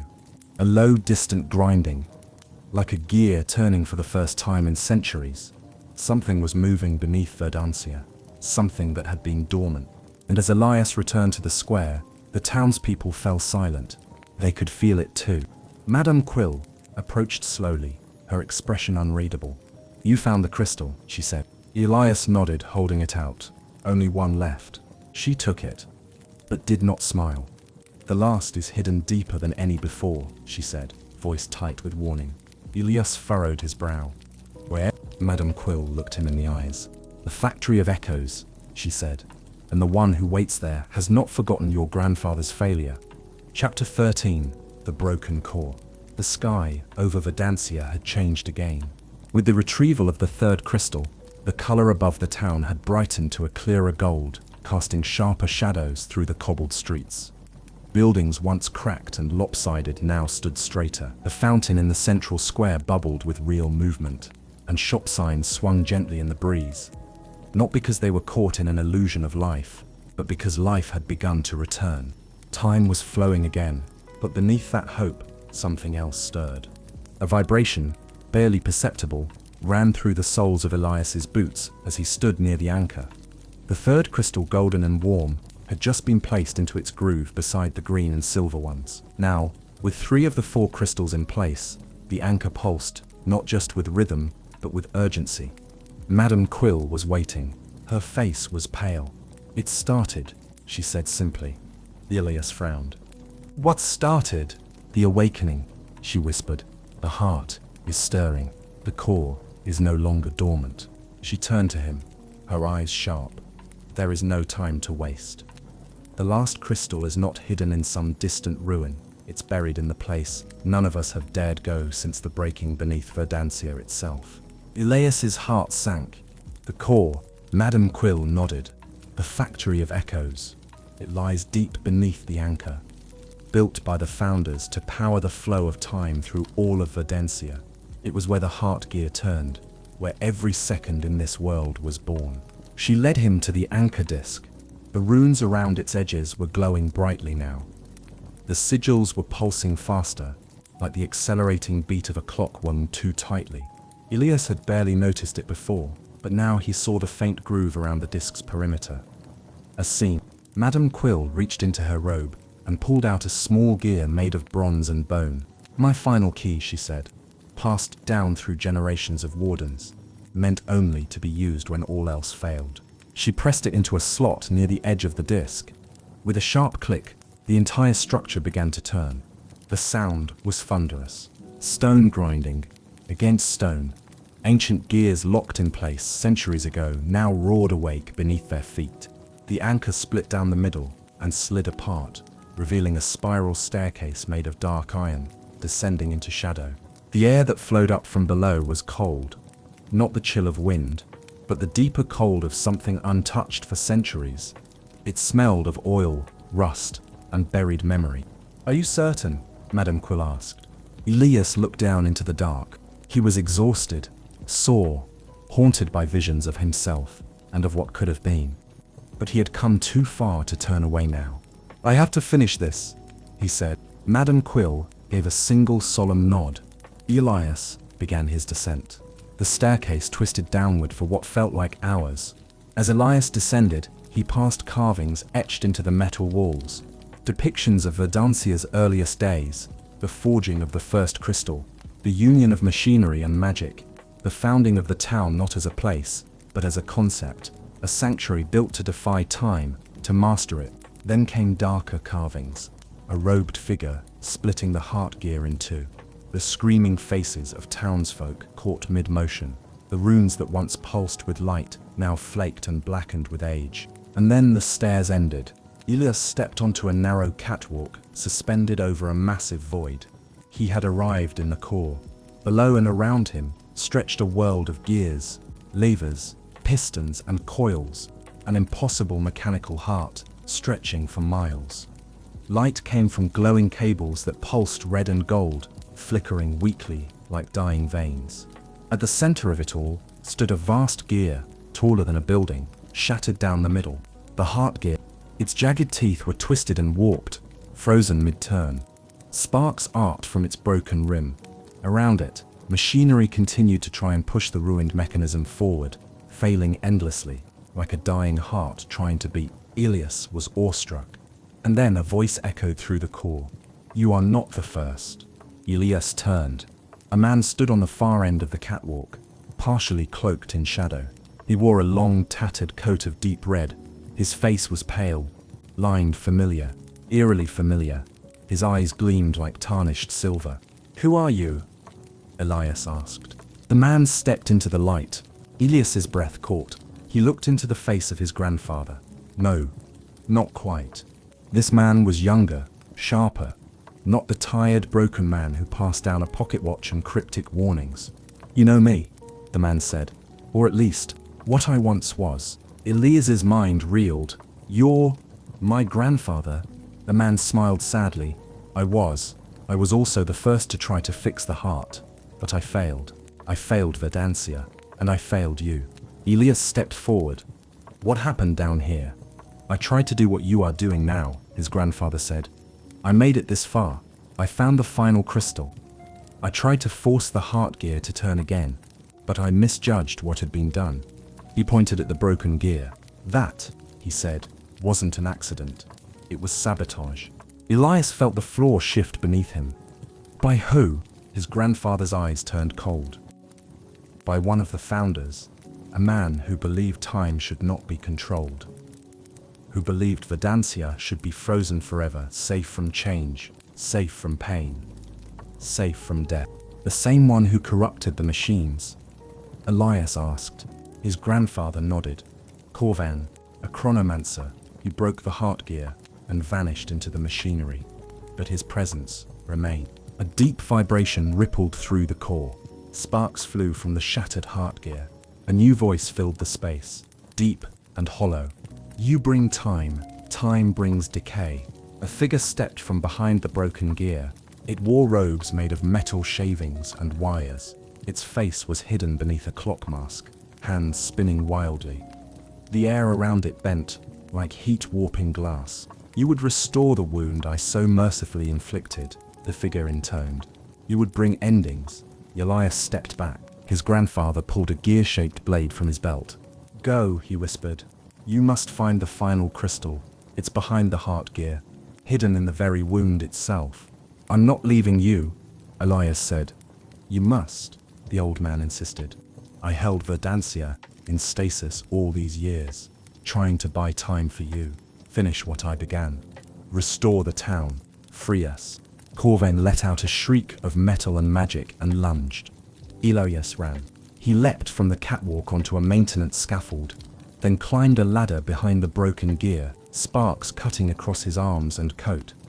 At the top was a hollow in the gear's center, small, almost hidden. Inside it, cradled in silence, was the final crystal.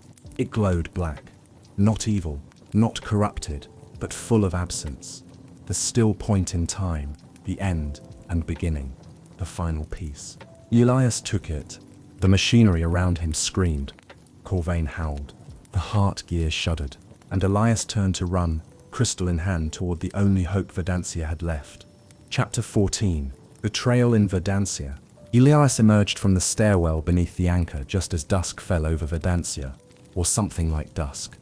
The sky within the pocket watch shimmered between gold and grey, as if uncertain how to mark the passage of time anymore. He staggered into the square, bloodied and breathless, cradling the fourth and final crystal, black and gleaming, like obsidian, yet warm in his hand. His coat was torn, his boots scorched, his breath came in ragged gasps. But he had it. The last piece, the very essence of stillness, what the others had called the void crystal, was now in his possession. The townspeople gathered in silence as he stumbled forward, eyes wide, hands pressed to hearts. They didn't cheer, they didn't cry, they watched, reverent, as if Elias had returned from death itself. Madame Quill was already there, her expression unreadable. "You have it," she said, her voice just above a whisper. Elias nodded weakly and held it out. She took the crystal with both hands, her fingers trembling as she placed it in the final groove of the anchor. The moment it touched the slot, something inside the mechanism clicked, not softly, but with a finality, like a tomb being sealed or a verdict passed. The entire square shifted, a pulse radiated out from the anchor, a wave of invisible force that made the air thrum and the buildings groan. The ground vibrated beneath their feet. A chime rang out, not from a bell, but from everywhere, like the heartbeat of the town had found its voice. And then, time resumed. Not just trickled, not stuttered, flowed. The sound of it was impossible to describe. It was not a ticking or a chiming, but a presence, like wind rushing through a forest or 1,000 clocks breathing in unison. The sky shifted from its unnatural twilight into a deep clear blue, studded with stars that had not shone in centuries. Elias sagged to his knees. It was over. He had done it. And then, a slow clap. One person. From the back of the crowd, Elias turned, the hair on his neck standing on end. A man stepped forward from the shadows of a nearby alley. He was tall, immaculately dressed in a tailored waistcoat of midnight blue, and moved with the confidence of someone long used to authority. His eyes gleamed unnaturally. The townspeople parted before him like water. "Bravo," the man said, his voice velvet and venom. "Truly, Elias, you have done what no other could. The heart stirs, the anchor is awakened, and Verdancia breathes again." "I am moved." Elias frowned, already rising to his feet. "Who are you?" The man smiled. "Forgive me. Introductions are so passé in our little eternity. I am Master Corvain." Gasps rippled through the crowd. Some backed away. Some knelt as though in worship. Elias's blood went cold. "You're supposed to be in the core. You were down there, I saw you." Corvain chuckled. "Oh, my dear heir, I was never just in the core. This town was built on my design. Every cog, every stone, every whisper. I was never trapped. I waited." Madame Quill stepped forward, her voice fierce. "You betrayed the council. You shattered the heart. You forced centuries of stasis on Verdancia." Corvain spread his arms. "And yet here we are, whole again. Or nearly." He turned back to Elias, his tone softening, almost fatherly. "You see, I never wanted to destroy Verdancia. I wanted to preserve it. I saw what the others couldn't. That time is rot, decay, death. So I halted it. Perfectly, forever." "You turned people into ghosts," Elias snapped. "I gave them peace," Corvain replied. "No pain, no aging, no endings. Isn't that what everyone wants?" "No," Elias said. "People need to live. Not repeat. Not freeze. Live." Corvain's expression darkened. "Ah, I see. You've inherited more than the tools. You've inherited the disease of choice. And now you've done what I always feared. Restored the river." He raised his hand. Half the crowd jerked to attention. Their eyes glazed. Their posture stiffened. "No," Elias whispered. "What have you done?" Madame Quill drew in a sharp breath. Not all of them returned unscathed. Some never woke at all. Others were taken. Corvain grinned. I whispered into their stillness while you were busy chasing ghosts and crystals. And they listened. Stillness was peace. Now they served that peace. The possessed townspeople stepped forward in unison, surrounding the square. Stop this, Elias demanded. I'm afraid it's too late, Corvain said. You may have awakened the heart, but you've also awakened me. And then he vanished. Just blinked out of sight, like a dream snatched away mid-thought. A heartbeat later, the possessed townspeople attacked. Elias barely dodged the first lunging man, a baker he recognized, now stiff as a puppet and moving twice as fast. Madame Quill flung a warding sigil that flared with golden light, knocking several attackers back. Chaos erupted in the square. Panicked citizens ran for shelter as the corrupted surged. Elias ducked behind a pillar, heart racing. Corvain had been playing them all, letting Elias restore Verdantia only to take it, whole and pulsing, for himself. You must reach the heart, Madame Quill shouted over the screams. You must finish the process, complete the integration. Elias's mind whirled. Integration? The crystals must be fused into the heart gear, she shouted. You've retrieved them, yes, but now they must bind. Only then will Verdantia be truly free. But the heart's still broken, she fixed him with a fierce glare. You are the heir of the hands. You must repair it. More attackers closed in. Quill raised both hands, casting a wide burst of light that threw them back, buying seconds. Elias nodded, clutched his satchel, and ran. Back to the anchor. Back to the stairwell. Back to the core. As he vanished into the shadows, chased by the sounds of screams and grinding gears, he knew Verdantia had been restored only to become a battleground. And at the heart of it all, the town's future and its past waited to be reforged. Chapter 15. Race Against Stillness. The stairwell to the core echoed with the clamor of pursuit. Elias's boots struck the iron steps in time, with his heartbeat fast, irregular, loud enough to drown out thought. His breath came in ragged gasps. Behind him, the corrupted citizens of Verdantia, once neighbors, shopkeepers, laughing children, moved like synchronized shadows, inhumanly fast and eerily silent. They were no longer individuals. They were extensions of him, of Corvain. Elias didn't look back. The crystals clinked together in his satchel, green, silver, gold, and the black shard of stillness. They hummed in response to one another now, awakened by proximity, vibrating with potential. They were warm, alive, and together they were a loaded mechanism waiting to be set in motion. The problem was, the heart gear was still broken. He reached the bottom of the stairwell and burst into the core. The machinery groaned louder than before. The vast heart gear remained motionless in its housing, its shattered halves held together only by rust and memory. Sparks spat from its fractured teeth. The metal floor beneath Elias trembled with the pressure of time, trying to resume, but the flow was blocked, damned by Corvain's sabotage. The broken town had been set into motion again, but it wouldn't hold unless the heart gear turned. Unless Elias found a way to fix the unfixable. He raced across the catwalk, leaping over a collapsed beam and dodging a vent that hissed open, spewing steam. He reached the platform near the gear's base where the original mechanism had once accepted the crystals. There, etched into the metal, was a circular pattern, 4 indents in a ring, shaped to hold the crystals. Between them, a gap, where the final rebuilt section of the heart gear should sit. Only when the crystals beat together will time live again. Madame Quill's words echoed in his mind. But how could the crystals bind to a gear that was broken? Come on, Elias muttered. Think.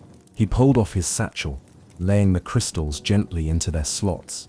One by one, they clicked into place. Green, the vine crystal pulsed with renewal. Silver, the echo crystal shimmered with memory. Gold, the tidal crystal surged with momentum. Black, the void crystal, was still utterly still, but seemed to drink the energy of the others around it, anchoring them in perfect balance. The platform shuddered. The indents began to spin slowly, drawing power, aligning the crystals like teeth in a watch's movement. But the gear remained dead. Elias stepped forward, laying his hand on the heart's jagged surface. Immediately he saw it, not a vision, but a blueprint, a full image in his mind. The shape the gear should have taken, the precise location of the missing teeth, the torque required, the force needed to set it in motion, and he knew he would have to rebuild it, here, now, with no room for error, no second chance. He fumbled through his satchel for the folding repair kit he'd carried since his apprentice days. Pliers, tension wire, a spool of memory alloy, a vial of quick bonding flux. You were made for this, he whispered to himself. So fix it. The pounding of footsteps rang out behind him. The corrupted had found the stairwell. No more than minutes remained. He dropped to his knees and went to work. Every movement was practiced instinct, decades of craft pouring through trembling hands. He replaced 2 teeth, aligning them by microfraction. He bonded a torn section of the core ring with golden flux, searing the wound shut. He straightened the warped support strut using a heated rod and set of calipers tuned to Verdansian standards. But it wasn't enough. The gear was still fragile. The cracks would hold, maybe, but only if something powered them. Something that could absorb the shock of resumption. The crystals thrummed louder behind him. They were ready, but the gear was not. And that's when Elias saw the final missing piece, himself. The heart gear required a bridge to unify the mechanical and the magical, a living conduit, a hand that mended, and a will that would not let go. His grandfather's failure hadn't been mechanical, it had been emotional. He had hesitated, feared the price of binding life to time. Elias did not. He removed the silver repair ring from his finger, an heirloom passed down through generations of clockmakers. The one his grandfather had worn, the one he'd almost buried. He fit it into the gear's final hollow. It clicked. The gear shuddered, and the crystals ignited. A beam of pure light shot upward from the platform, striking the broken ceiling of the core and exploding outward through Verdansia. Every clock in the town sprang to life. Every building realigned with gravity and breath. The heart gear groaned once, then again, then began to turn. Slow, then faster. The motion shook the chamber like an earthquake. The broken machines in the tunnels collapsed. The catwalks buckled and resettled. The core began to hum with energy long buried. And above, Verdansia came alive. In the square, the possessed townspeople collapsed like puppets with cut strings. Their eyes cleared, their limbs relaxed, their voices returned. Corvain's hold broken, but not Corvain. He appeared in the center of the core, not stepping but forming as if materializing from vapor. His clock mask was shattered, revealing a face pale with fury and disbelief. "You don't understand what you've done," he hissed. Elias stood slowly, bleeding, spent, but defiant. "I do. I chose it."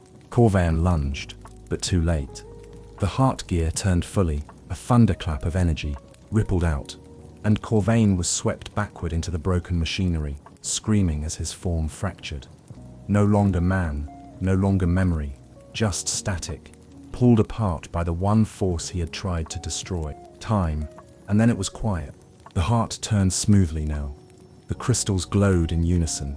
The core was warm. Elias collapsed beside the gear, breathless. He had done it. Time had returned to Verdansia.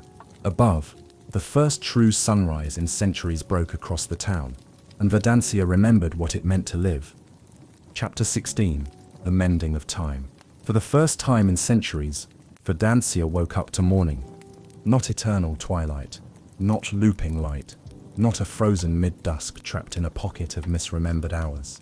Morning. The light that bathed the cobbled streets was golden and alive.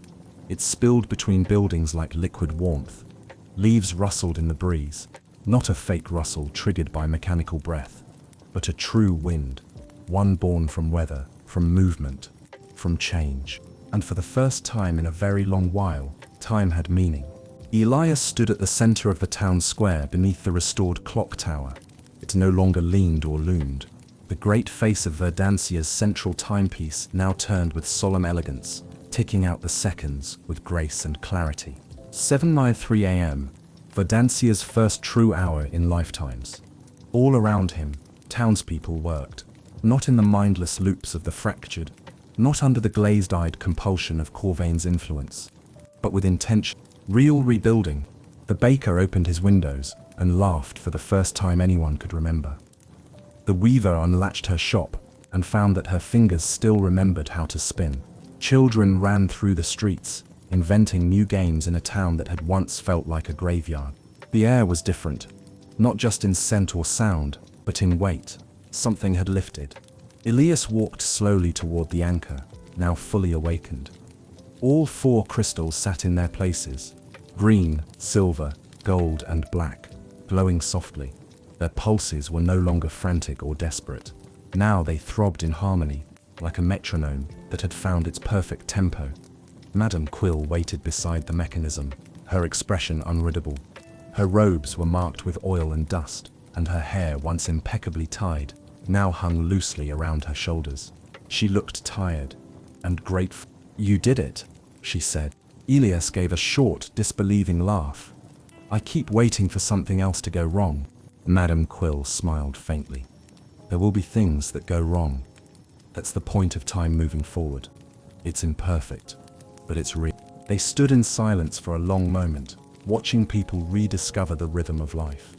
After a while she said, "You should know, some of those who were lost, who were fractured, are waking. Others may never come back. Time can mend, but it doesn't always heal clean." Elias nodded, the weight of it settling on his chest. "How many?" "Enough," she said, "and that's more than we ever hoped for." He nodded again. His eyes were drawn upward to the tower, where the bell now hung whole and silent. It had been reforged with a shard of the broken heart gear, newly tempered by fire and time. Soon it would ring, not as a command or a cycle, but as a beginning. "You know," Madame Quill said softly, "there's one more decision you have to make." Elias turned to her. "The heart is mended. The town is restored. But you were never meant to live here. You came from outside, and now that the watch is repaired, the connection to your world can be reopened." She handed him something small. The pocket watch. The original, the very same one that had brought him here. But now, it ticked, steady, alive. "It can return you to your life," she said, "to the moment you left, as if no time passed at all." Elias stared at the gleaming surface. The miniature etchings of Verdancia still lined the case, now completed, the clock tower standing tall among them. "And if I stay?" he asked. Madame Quill's smile faded slightly.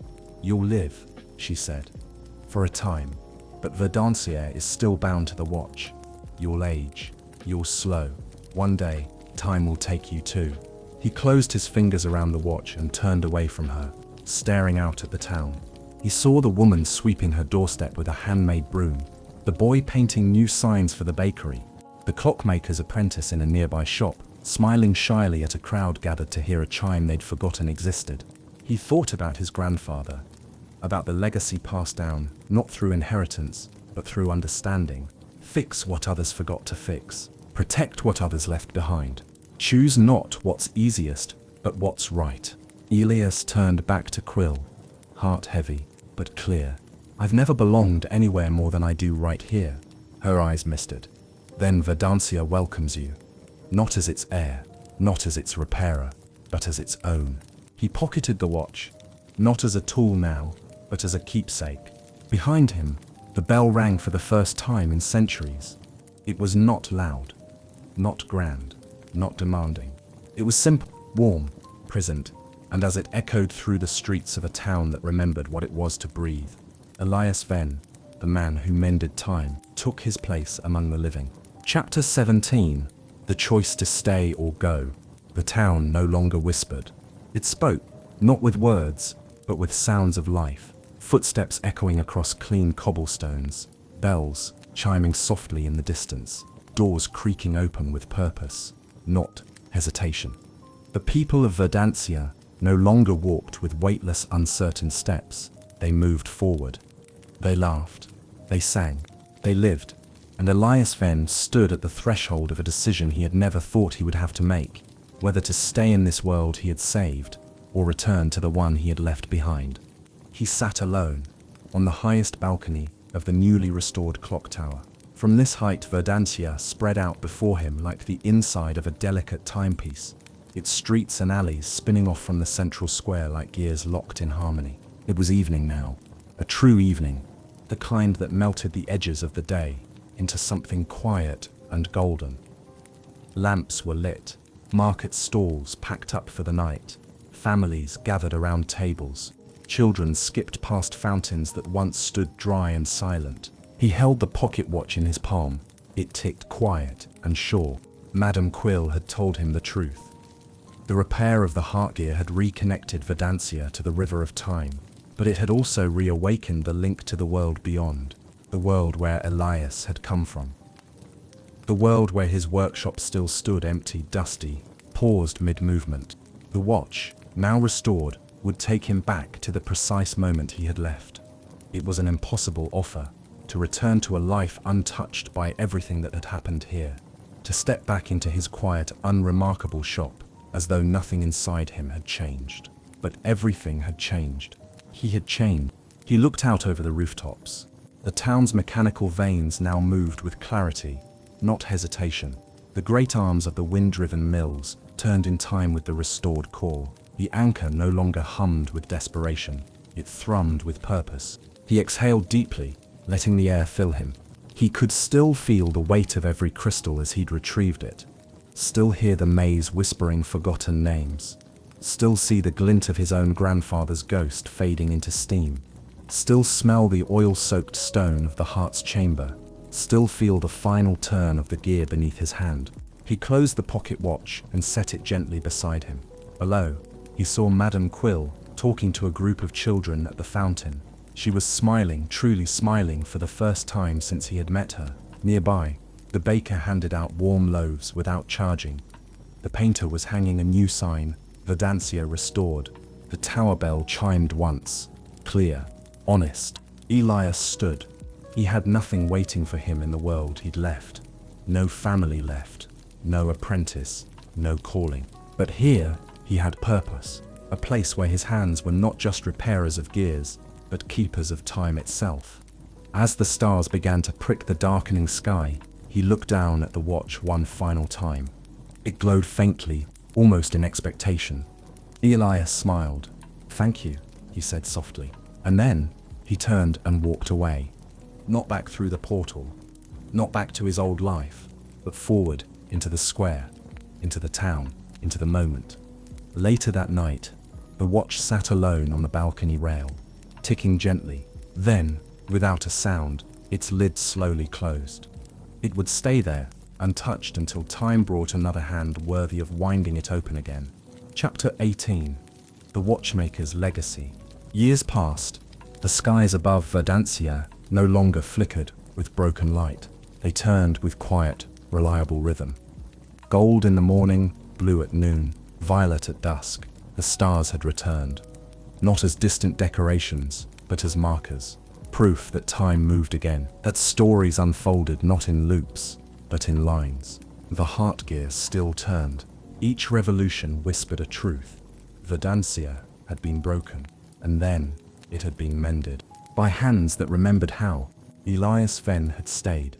Not as a savior, not as a legend, but as a man who knew how to listen when the world whispered, "This is worth fixing." He kept to a modest home near the central square, just above the old clockmaker's shop. The sign that hung above the door read, "Venn & Co. Restoration. Timepieces and towns." It had become more than a workshop. It was a place of learning, of healing, of memory. Children visited daily to tinker with old mechanisms. Artists brought broken instruments, storytellers brought fractured music boxes, and Elias taught them how to mend, not just the objects, but the stories inside them. He rarely spoke of the crystals. He didn't speak of Corvain. He didn't need to. But when someone asked why the anchor glowed gently beneath the square, he would say, "That's where we remember to keep going." The town changed. Slowly, gently. Shops reopened. Families grew. Fountains sang again. The whisperers, those once lost to time's fractures, were never entirely forgotten. Some never fully recovered, but they were cared for. Their names etched into a garden near the edge of town, where the wind turned tiny copper prayer wheels day and night. One spring morning, Elias stood beside that garden with Madame Quill, her hair now streaked with white, her back a little more bowed. "The river flows," she said quietly. "It does," Elias agreed, "and it doesn't stop." She turned to him, eyes sparkling. "You were the watchmaker who fixed a town, but more than that, you taught it how to tick again." He smiled, not proudly, but gratefully. And then, one day, he was gone. Not with drama, not with magic. He left no note, only a warm teacup on the table and the scent of brass polish lingering in the air. No one knew if he'd crossed back into the outside world, if time had finally caught up, or if the river had simply carried him forward. What remained was the watch, the pocket watch. It had been placed on a velvet cloth at the center of his bench, closed, polished, ticking. Its etchings, so finely detailed, now showed something new. A small figure, standing in the square, beneath the clock tower, surrounded by people holding tiny tools and laughing in golden light. And within the watch, if one listened closely, there was the faintest sound. Not just ticking, but laughter. Hammers on wood, bells, footsteps, a whisper of wind, a life. Thanks for spending this quiet time with me here at Sweet Dreams Storytelling.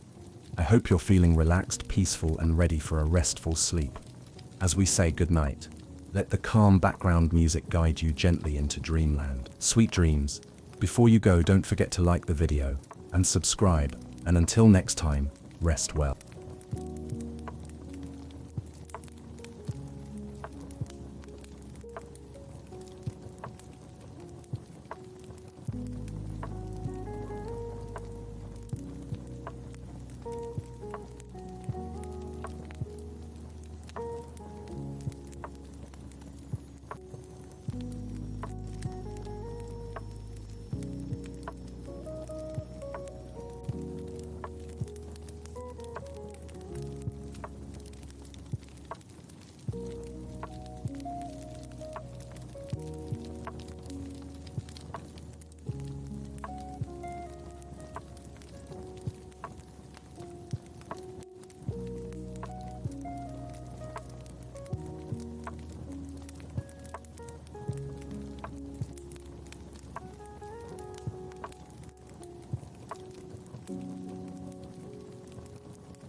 you.